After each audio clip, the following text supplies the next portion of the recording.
I have a surprise, and it is possibly the best thing to potentially ever happen to anyone, anywhere in the history of the universe. Ladies and gentlemen. Out June 15th on Blu-ray from Universal Studios is the Parks and Recreation Complete Series on Blu-ray. And this is a Blu-ray debut of a 20-disc set. What? And other than the outside box, which they've given an image of, there's no inside product shots, and there's really no news on any features.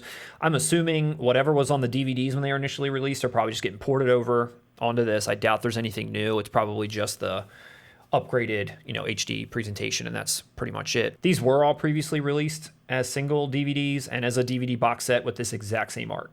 Like, not different at all. Really? It's the exact same case? Exact same Well, case. I know not literal case, but the same artwork. Yep. Wow. Everything. Yep, exactly. So similar to The Office, which came out first in a box set. Now this is coming out kind of for the same reason. The Office came off of Netflix, and now this is off of Netflix so that we can have them both streaming on the lovely Peacock network. What the man? Nobody wants Peacock. Nobody wants to have that streaming service. They're giving you the option to have them out in physical media. I don't know that there's a lot of takers in physical media. Probably the people that regularly watch The Office just love the streaming aspect of it and don't really care too much about, owning this thing in a box set. But maybe for someone like you or I, if we ever did, who are collectors, now you can own it. I think the most casual fans, Parks and Rec is just The Office light. I don't think it captured the zeitgeist as much as The Office did. It is. It's light. It's less. It's a good show. I mean, less edge. Yeah, well, edge. You could consider The Office having an edge in terms of today's, language and how they joked about certain things. You didn't see that kind of stuff on Parks and Rec. There was racial stuff that was going on. Every time black people want to have a good time, some ignorant ass.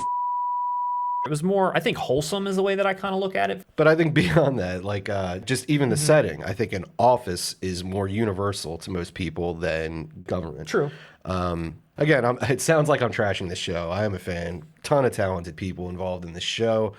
I won't be picking this up.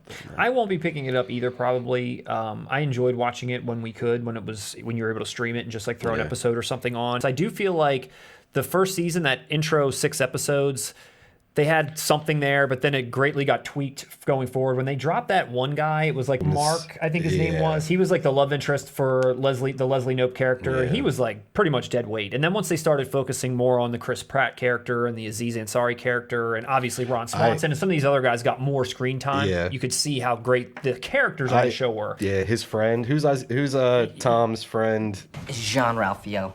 You got him right here. Leave a message after the beep. That guy's hilarious. His business partner, who they always have the crazy ideas. Yeah. I take it back. This is day one purchase for No, yeah, I mean, I don't know. It just had a different vibe, but the comedy was different, but it was still solid. I mean, I laughed so hard at so much of the Chris Pratt character. I typed your symptoms into the thing up here, and it says you could have network connectivity problems. I feel like Chris Pratt's character, the kind of idiotic, doofus, who has a heart of gold. I mean, that was Mindy Kaling in The Office was similar to that. It just didn't really stand on its own. I think the anchor for The Office is Steve Carell in a way, and I think she is the anchor. She never brought the laughs. Same thing with season 1. She wasn't the person I was tuning in for, but she's supposed to be sort of the one you're watching for in a way, and that's, I think, part of what didn't gel. You have all these other characters that you like so much more than her, and in The Office, you kind of liked all of them or wanted to see all of them. I completely agree with you. And that kind of sucks. That's not a slight against Amy Poehler. No. Anyway, I think Amy Poehler's incredible. But it really does sound like we're going in hard on this show. It's a good show. It is a good show. It is. No, I agree. Pick it up. Pick it up now. For those of you that are hesitant on just buying the entire box set, this has never been released on Blu-ray before, only DVD. But there is a possibility that they'll break this up. We covered the Office box set, and now just recently they're starting to come out in single Blu-rays. If you didn't want to buy that whole set, same as you said about this as well. Literally the same exact artwork as the previous solo season DVDs of The Office as well. So it's totally up to you. Same thing with this will probably happen also. But yeah, check it out. June 15th.